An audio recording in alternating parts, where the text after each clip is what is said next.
Base po sa rekomendasyon ng COMELEC Law Department, 5 pa lang ang mga papayagang tumakbo sa pagkapangulo sa eleksyon 2016. Pinangalanan na po ang 4. Sino naman kaya ang panlima? Yan po ang tinutukan ni Joseph Moro. Sa 113 na nag-file ng kandidatura sa pagkapangulo, 125 ang pinapadeklara ng COMELEC Law Department na nuisance candidate o sa madaling sabi, panggulo lamang. Ibig sabihin, 5 lamang ang maaaring makita sa balota na pamimili ang kandidato sa pagkapangulo sa election 2016. 4 ang sa ngayon ay masasabing kilalang mga pangalan tulad ng United Nationalist Alliance Presidential Candidate Jejomar Binay, Senator Miriam Defensor Santiago, Senator Grace Poe at Liberal Party Standard-Bearer Mar Rojas. Sabi ni COMELEC Chairman Andres Bautista sa isang text message sa GMA News, pasok na ang 4 sa balota. Ang palaisipan ngayon, sino ang panglimang presidential candidate na may go signal sa COMELEC Law Department. Tikom ang bibig ni Chairman Bautista kahit pigain pa siya ng media. Yung 5, sir. Ano 5? Okay. Bakit sir hindi pa pwede sabihin yun? Hindi kasi, as I said, dapat na mabigyan natin ng pagkakataon kung sino man ang mapadalan ng sulat na magbigay ng pruweba na sila ay hindi dapat maituring na nuisance candidate. So, part of due process. Kahit hindi naghain ng Certificate of Candidacy sa pagkapangulo, usap-usapan pa rin na posibleng pumasok sa ikalimang slot ang pangalan ni Davao City Mayor Rodrigo Duterte. Ito'y dahil naghain ng COC ang kanyang kapatido sa PDP laban na si Volunteers Against Crime and Corruption o VACC Chairman Martin Dino.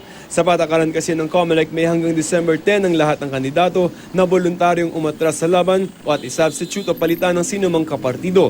People are speculating on a candidacy come December during the substitution month.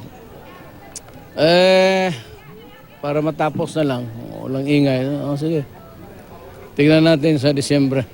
Pero mukhang nasa kamay na ng COMELEC ang kapalaran ni Duterte at yan ay kung hindi kasama si Dino sa mga pinapadeklarang nuisance candidate. So yung PDP laban ni si Martin Dino, nasa pwede? Yes sir, is that a yes sir or no? Ang ilan na kilalang naghain ng kandidatura sa pagkapangulo na pwedeng maging ikalimang presidentiable ay sina dating Ambassador Roy Senieres, dating TESDA Director Augusto Siuco, dating PCGG Chairman Camilo Sabio at naging si Roselito David ng partidong Ang Kapatiran na naghain ng reklamo kay Poe na kung may kwestiyon sa pagka-Pilipino nito. Dadaan pa sa hearing ang mga pinapadeklarang nuisance candidates kaya posibleng magbago pa ang bilang ng mga pwedeng patakbuhin sa pagkapangulo, pagkapangalawang pangulo at senador sa eleksyon 2016. Sa 4 namang sinasabing pasok na sa balota, may ilan ang may bitbit na issue. Tulad ni Senadora Grace Poe na may kinakaharap ngayon 3 petisyon sa COMELEC na kung may kwestiyon sa kanyang kandidatura. Bukod pa yan sa dinidinig ngayon ng disqualification case sa Senate Electoral Tribunal kung saan humingi siya ng extension sa deadline na pagsumite ng DNA test results. Kung positive, meaning match talaga, at kung Pilipino nga ang isa o pareho niyang mga magulang, wala nang issue kaugnay sa pagiging foundling o natural born. Kapag negative, ibig sabihin nun, hindi yun ang magulang niya at ibig sabihin din nun, patuloy pa ang kanyang paghahanap ng tunay niyang mga magulang.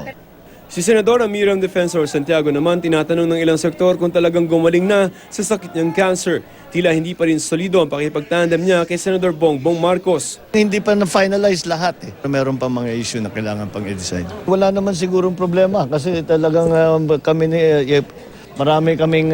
marami sa politika lalo, marami kaming mga issue na talagang pareho ang aming pag-iisip. Si Vice President Jejomar Binay naharap naman sa kabi-kabilang kaso sa Sandigan Bayan at Ombudsman. Joseph Morong, nakatutok 24 oras.